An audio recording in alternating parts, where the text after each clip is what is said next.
Hi, I've made a couple of videos today. I've still got one that I've made to upload yet about Trump pulling out of Syria.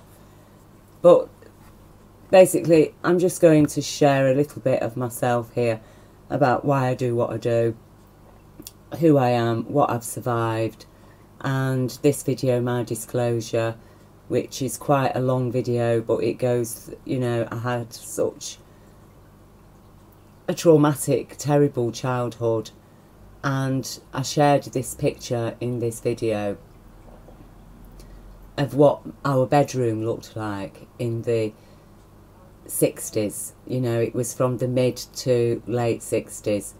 This was my bedroom. It was actually virtually identical, apart from there's actually a bit more paper left on the walls here, and even down to the bed, the cot, the bed. No mattress on the bed, covered up with coats, cushions for pillows. The only difference was that you couldn't actually see the wires on the bed base because it was covered by this blue cloth that was part of the bed base, though it was ripped all over the place.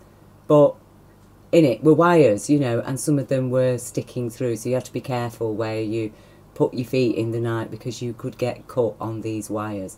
That was our bed. This was our bedroom, and there's, as you can see, 1, 2, 3, 4 younger siblings and an older girl. That was me, the older girl in the bedroom with the 4 younger siblings. The other thing that's different is that there was actually a bolt on the outside of this door, and we used to get locked in this bedroom from 6 o'clock at night, whether it was summer, winter, it didn't matter. 6 o'clock at night, because Mum used to work nights and Dad used to go out drinking, so he used to lock us all in this bedroom. And I was there, left to entertain these 4 younger siblings, one of whom was actually extremely ill with a hole in the heart and a blockage to the lungs. Okay, and while we were living like that, we were all suffering violence and abuse and neglect of our so-called father, who was actually an insane and crazed gambling alcoholic, who regularly used to batter our mother as well as us. But also he targeted me individually for sexual abuse as well, regular sexual abuse, from being actually a baby. Okay, and in order to escape this, we had to flee from him and go and live in a battered wives squat, because there were no battered wives refuges. We had to go to a squat with lots of other women who'd fled from abusive partners, and we were instrumental in establishing the first battered wives refuge in Nottingham, where we'd fled from Manchester to this squat in Nottingham. So, you know, I know the worst. I know the worst of life. I know how bad life is when there's no law, when you're isolated. Because my friends weren't living like this. Most of my friends at school had lovely bedrooms, lovely parents, you know, who they used to grumble about. But it's like, I felt so ashamed. I grew up in shame. I was too ashamed to take my friends home. I mean, actually, we weren't even allowed to take friends home. But even if I had the choice, I wouldn't have took them into my house because I was too ashamed. I felt embarrassed and ashamed. I used to have to go to school with holes in my shoes. All my friends, they didn't have holes in their shoes at school. It was me. I was the one with holes in my shoes. We were the ones that were living like that, like this. Oh, the front room, the parlour, oh, that was all nice, posh looking. Anybody came to the house, that's what they saw. You know? Because this is the kind of stuff that has been going on in Britain, and we've actually returned to it. Big style, it's coming back. And that is why I am so concerned, because I know, and what I survived, people didn't even believe me. when I went to the Bradford Photographic Museum, I took my son there quite regularly. He used to love going, and they had this exhibition here of these pictures, and I was with some friends at the time. I'd managed to get myself to Polytechnic, you know, and I was studying history, and most of my friends were academics and lecturers and things like this, and we had a look at this image in the Bradford Photographic Museum that was showing pictures of poverty from the 1960s and 70s. And when we stopped and looked at this picture, and when I said that was my childhood, they just started laughing. They actually thought I was lying. Actually refused to believe me, like, oh, don't be daft. No, it couldn't have been like that. You're exaggerating. You couldn't have possibly have come from that. No, no, no. But I did. I did. And it just brought it all back to me, seeing those children. Seeing myself having to spend every night from 6 o'clock till 8 o'clock in the morning on school days, or, you know, perhaps 10 o'clock in the morning of a weekend in this bedroom. And locked in as well. No food in there, no water. If you want to use the toilet, oh, you all share a potty. We were literally imprisoned. I was imprisoned for most of my childhood. And then I wasn't allowed out anywhere because I had this extremely crazy, possessive, mad, jealous dad who saw me as his little sex toy and was terrified of me going to stay with me gran or anybody really, spending time with anybody in case I might talk to them about what he did to me while mummy was at work.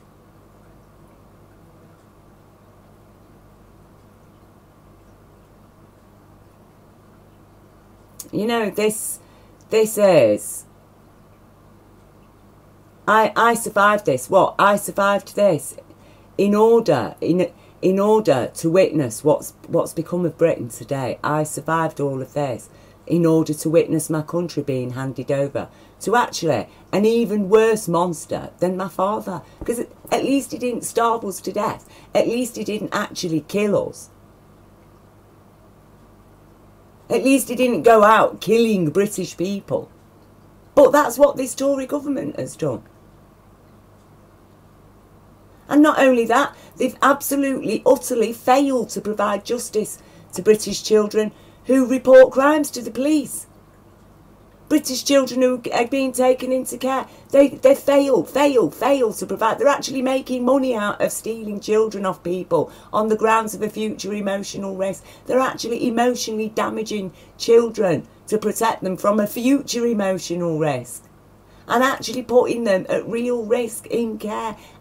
And all at behest of private corporations that are making a profit out of it. And we're paying for it. But I don't hear anybody moaning about that. They're all moaning about immigrants. Immigrants coming over here to work, to contribute. How is social services contributing by taking children off mostly poverty-stricken parents on grounds that they're a future emotional risk? Actually damaging children emotionally to do it, and putting them at really even greater risk in care. And they're all being paid, you know, £1,800 a week for social services for every cared for child on their books. £1,800 a week. Children taken off parents who are living on a pittance don't even get barely a fraction of that a week to care for the child. Oh, but they're a future emotional risk. So hand them over to carers, where the kids are regularly running away, where the carers, despite getting 400 quid a week or 500 quid a week per child, the kids are still being neglected, or they're absconding, or they're being abused in the care home, either by the carer or other children in the care home. I don't understand. I do not understand. I don't understand the British people. I just don't. I just don't. You've got no solidarity. You've got no care. You're judgmental. You judge. That's all you can do. Judge, judge, judge. That's all that has been done to me is judge, judge, judge, judge. Only recently somebody was telling me something really terrible. I mean, terrible thing that has happened to one of my friends, and it is a travesty of justice. Okay. It is terrible. I start trying to talk about it, and that person say, "Oh no, I can't listen to that now because I'm too, I've got too much on me plate." Oh, but despite me being absolutely devastated at what is happening to British people in this country, including one of my own friends, but it's all right. I can put that to one side and listen to that person talk about their problems. Their personal problems that are actually trivial compared to what I'm having to deal with and what I've had to deal with. But that's okay. That's the story of my life. You shut up, Debbie, about your mate, about your huge problems. You shut up about it. You shut up about everything. But please, please focus all your attention onto our little issues here, because I've had a problem here in my personal life. I've got a relationship issue. Oh, I'm having trouble opening my mail. Come round to my house, witness me screaming and going crazy because I can't open my mail. Witnessing me abuse my dog because I can't open my mail, because I'm having problems. I'm having personal problems. But you know what? I'm going to go round and tell everybody I can't go to visit you, Debbie, because you're too emotional. You're getting too emotional about the problems of the world. Yeah, that's what I have to live with. And then I'm being asked to make up with these people. When finally I break, I just can't take it anymore, because their ignorance is literally I feel strangulated by it, by their total crass fucking ignorance and their evil judgments. But I'm supposed to make back friends with them. It's like, look, I'm sorry, mate, this fucker was never my friend. They're just a fucker. Because they couldn't give a shit about Britain. They couldn't give a shit about even their own children's rights. They could not give a shit about fucking anything. Oh, but they're happy to judge me. Because I can. I do give a shit. Well, take a good look, Britain, because this is what you're all going back to. Okay? This is what you're going back to.